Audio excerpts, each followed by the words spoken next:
warahmatullahi wabarakatuh. Hai semua, Kami dari program studi pendidikan administrasi perkantoran Fakultas Ekonomi Universitas Negeri Medan.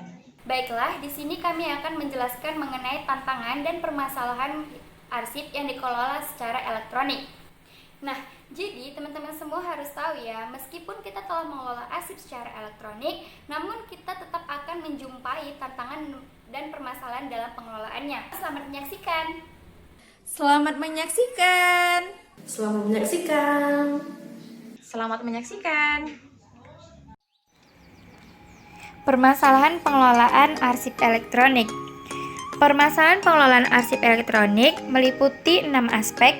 Yang pertama itu sulit untuk menjaga reliabilitas dan autentisitas arsip elektronik.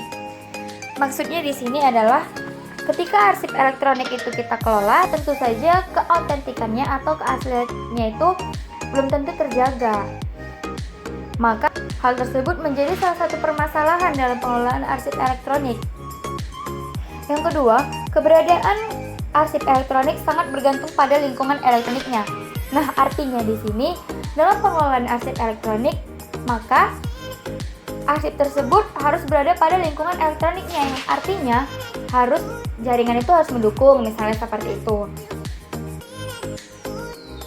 Untuk selanjutnya yang ketiga yaitu kontroversi aspek legal dari arsip elektronik. Nah, seperti yang udah saya katakan sebelumnya, jika arsip telah dikelola secara elektronik, maka keautentiknya itu akan berubah gitu kan. Karena kenapa? Karena data kita itu bisa saja dengan mudah dimanipulasi. Maka di sini sangat diragukan kelegalan dari arsip tersebut. Yang keempat yaitu kegagalan organisasi dalam menjalankan aspek elektronik. Nah, yang artinya di sini masih banyak organisasi atau instansi-instansi yang gagal dalam mengelola arsip secara elektronik. Karena kenapa? Kurangnya kemampuan yang dimiliki oleh instansi atau organisasi dalam pengelolaannya. Untuk selanjutnya itu masalah yang dihadapi secara umum. Nah, di sini artinya dalam mengelola arsip secara elektronik pasti ditemukanlah masalah-masalah yang umum lah di dalam pengelolaannya. Misalnya seperti teknis, seperti kurangnya kemampuan, seperti peraturan yang dimiliki oleh instansi tersebut. Itu masih menjadi suatu permasalahan dalam pengelolaan arsip secara elektronik. Nah, yang terakhir itu mengenai masalah yang dihadapi dalam bidang kearsipan. Nah, di sini berhubungan dengan masalah seperti kurangnya sarana dan prasarana, kurangnya alat dan bahan yang mendukung, yang meliputi dalam bidang kearsipan atau bidang yang berhubungan dalam pengelolaan arsip secara elektronik tersebut. Tantangan dan permasalahan arsip elektronik. Tantangan arsip elektronik meliputi 4 aspek. Yang pertama itu perkembangan pesat teknologi digital yang terus terjadi yang akan menghasilkan aneka format penyimpanan arsip. Nah, di sini artinya jika perkembangan digital semakin maju, maka format penyimpanan arsip elektronik pun semakin beragam.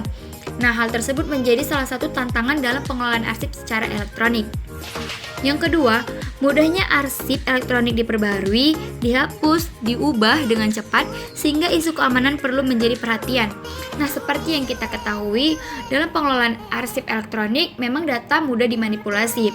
Untuk itu, tantangan terbesar yaitu keamanan memang harus lebih ditingkatkan dalam pengelolaan arsip secara elektronik ini. Yang ketiga, bagaimana menghubungkan metadata ke dalam arsip elektronik. Nah, di sini sudah jelas bahwa dalam menghubungkan metadata ke arsip elektronik itu masih cukup sulit. Dan yang terakhir itu yang keempat, bagaimana menemukan cara untuk melacak semua jenis arsip yang diciptakan dan disimpan di luar organisasi. Nah, artinya di sini arsip elektronik yang dikelola di luar organisasi masih cukup sulit untuk kita lacak dan kita temukan. Karena apa? Format penyimpanannya pun sudah berbeda, sistem penyimpanannya sudah berbeda, maka untuk melacak dan menemukannya kembali itu cukup sulit dilakukan. Nah, sekarang teman-teman sudah tahu kan apa saja tantangan dan permasalahan yang akan kita hadapi dalam pengelolaan arsip secara elektronik. Terima kasih telah menonton. Semoga bermanfaat dan dapat membantu semua teman-teman. Terima kasih. Assalamualaikum warahmatullahi wabarakatuh. Sampai jumpa kembali. Sampai berjumpa kembali. Bye-bye. Bye.